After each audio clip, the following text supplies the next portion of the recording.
ಈ ಕಿರುತೆರೆ ಡ್ರಾಮಾಸ್ ಹೆಂಗ್ ನಡೆಯುತ್ತವೆ ಅಂದ್ರೆ ಹೆಂಗ್ ಅದು ಅಲ್ಲಿ ಪಾಲಿಟಿಕ್ಸ್ ಇರುತ್ತಾ? ಎಲ್ಲ ಕಡೆ ಇರುತ್ತೆ. ಮನೇಲೆ ಪಾಲಿಟಿಕ್ಸ್ ಇರುತ್ತಂತೆ, ಕಿರುತೆರೆ ಅದರಿಂದ ಹೊರತಾಗುತ್ತಾ? ಖಂಡಿತವಾಗ್ಲು ಮನೇಲಿ ಎಂತ ಪಾಲಿಟಿಕ್ಸ್ ಇರುತ್ತೆ ಅಲ್ವಾ? ಸೊ ಪಾಲಿಟಿಕ್ಸ್ ಅಂದ್ರೆ ಏನು, ಅಲ್ಲಿ ಏನ್ ಪಾಲಿಟಿಕ್ಸ್ ಆಗಕ್ಕೆ ಸಾಧ್ಯ? ಏನೋ ಆಗ್ಬೋದು. ಓಕೆ, ಲೈಕ್ ಅವನು ಯಾಕೆ ಅವ್ನು ಚೆನ್ನಾಗಿ ಮಾಡಲ್ಲ, ಅಥವಾ ಅವಳು ಯಾಕೆ ಅವಳು ಚೆನ್ನಾಗಿ ಮಾಡಲ್ಲ, ಅವಳು ಹಾಗೆ ಅವಳು ಹೀಗೆ. ಸೊ ನಿಜ ಅನಿಸೋ ಥರ ನೀವು ಹೇಳಿದ್ರೆ ಅದು ಇರ್ಬೋದು, ಇಲ್ಲದೆ ಇರ್ಬೋದು. ನನಗೆ ನೀವೇನು ವಿಜಯಲಕ್ಷ್ಮಿ ಮತ್ತು ಇವ್ರದ್ದು ಹೇಳಿದ್ರಲ್ಲ, ನಂಗೆ ಅವ್ರ ಬಗ್ಗೆ ಗೊತ್ತಿಲ್ಲ. ಅಂಜಲಿ ಮತ್ತು ವಿಜಯಲಕ್ಷ್ಮಿ ಸುಬ್ರಹ್ಮಣ್ಯ ವಿಷಯ ನಂಗೆ ಗೊತ್ತಿಲ್ಲ.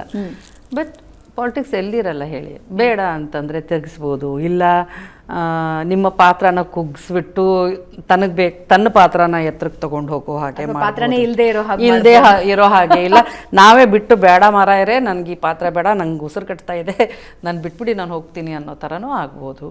ಅದೆಲ್ಲವೂ ಪಾಲಿಟಿಕ್ಸೇ. ಅದು ಎಲ್ಲ ಕಡೆ ನಡೀತಾ ಇರುತ್ತೆ, ಇಲ್ಲೂ ನಡೆಯುತ್ತೆ.